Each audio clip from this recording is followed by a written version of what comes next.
কি দিয়ে খাবো কেউ পারলাম না, সাবড়া সাবড়াই রইলো। ওহ মা গো, জল ছাড়া খাবো নাকি? সারাদিন পর খাইতে পেয়েছি। ও মা, এই দেখো বাটা আর ভাত, একটু লবণ নিয়েছি, সকালে রান্না করেছি। এক মুঠো ভাত মুখে দিইনি।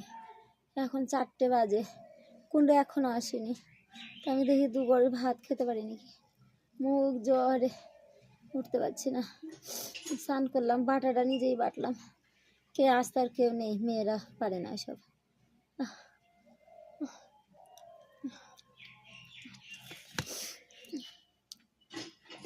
বাবা খেতে পাচ্ছি না তো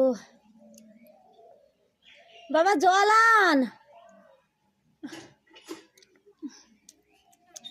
আন, গলা শুকায় গেল আমার। জল নাকি 20 তো বাবা।